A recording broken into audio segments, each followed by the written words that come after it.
দেখো, তোমাদের WP constable এবং লেডি কনস্টেবল 2024 সালে যে বিজ্ঞপ্তি বেরিয়েছিল তার এখন ইন্টারভিউ চলছে।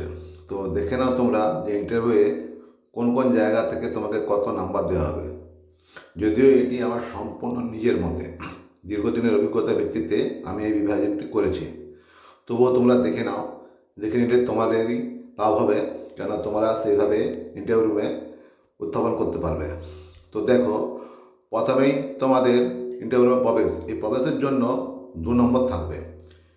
তোমরা যদি ঠিকঠাক রুমে প্রবেশ করতে পারো, ঠিকমতো করে অ্যাডজাস্ট হয়ে চলতে পারো, দাঁড়াতে পারো, তবেই তুমি 2 নম্বর পাওয়ার যোগ্য।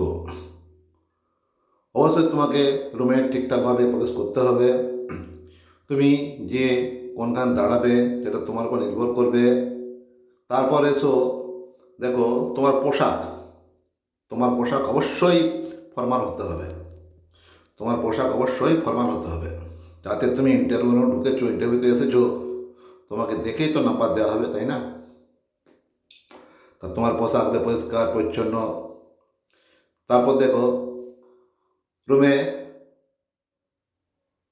মাস্টারমশাইদের সামনে, অর্থাৎ যারা ইন্টারভিউ নেবে তাদের সামনে তুমি কীভাবে প্রশ্নগুলির উত্তর দেবে তার উপর নির্ভর করবে তোমার এই 2 নম্বর। ঠিকঠাকভাবে যদি উত্তর দিতে পারো তবেই তুমি 2 নম্বর পাওয়ার যোগ্য। ভুল বললেও তুমি 2 নম্বর পেতে পারো, কিন্তু ঠিকঠাকভাবে সাজিয়ে গুছিয়ে তোমাকে উত্তর দিতে হবে। এরপর এসো তোমার যাবতীয় তথ্য। বলতে কী বোঝায়?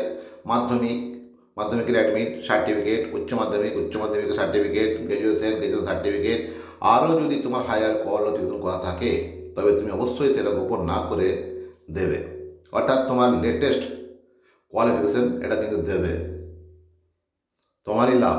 তুমি ভাববে যে আমাকে ওই জায়গা থেকে প্রশ্ন ধরবে, না, ওটার জন্য নয়, তোমার লেটেস্ট কোয়ালিফিকেশন দিতে হয়। ওকে, তাই সেই মতো করে তোমরা তোমাদের লেটেস্ট কোয়ালিফিকেশনটুকু দিও। এবার আসছি তোমাদের ব্যবহার বা আচার আচরণ। তুমি যে রুমে প্রবেশ করলে, তুমি মাস্টারমশাইদের বা যারা সাক্ষাৎকার দিচ্ছে তাদেরকে কীভাবে তুমি সম্বোধন করবে, তোমাকে যে প্রশ্নগুলো ছুটছে, তোমাদেরকে যে প্রশ্ন ছুটছে সেগুলির উত্তর তুমি কীভাবে দেবে, সম্পূর্ণটাই হচ্ছে তোমার আচার এবং ব্যবহারের মধ্যে দিয়ে। তাই তোমার রুমের মধ্যে আচার আচরণ ব্যবহার যত ভালো হবে তত তুমি বেশি নাম্বার পাবে। অতএব এটিকে দিকে তুমি নজর দেবে।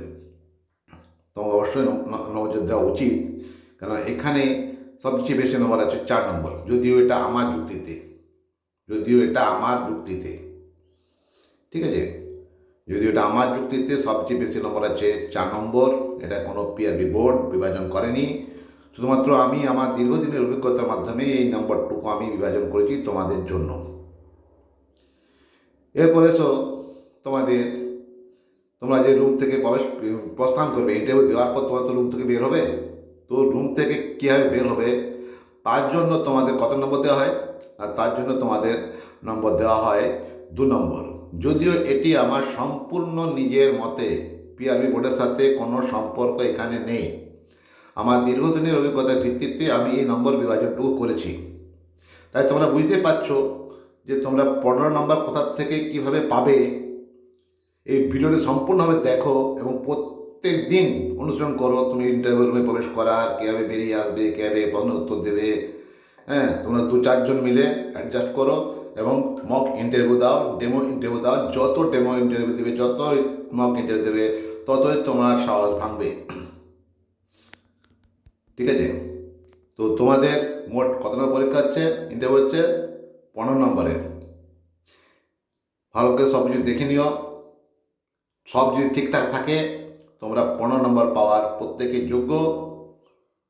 কিন্তু ইন্টারভিউতে 15 নম্বর তো দেওয়া হয় না। যদিও তুমি 12, 13, 14 অনায়াসেই পেয়ে যাবে, সব যদি ঠিকঠাক থাকে। বারবার ভিডিওটি দেখবে। যদি কোনো জায়গা মুখস্থ করতে ভুলে যাও, খাতায় লিখবে, নাম্বার বিভাজনটুকু লিখবে, তোমার নিজের জন্য লিখবে। যদিও এই নাম্বার বিভাজনটি সম্পূর্ণ আমার নিজের মতে, এটার সাথে পিআরবি বোর্ডের কোনো সম্পর্ক নেই। দীর্ঘদিনের অভিজ্ঞতার মাধ্যমে আমি এটি বানিয়েছি। তো থ্যাংক ইউ প্রত্যেককেই।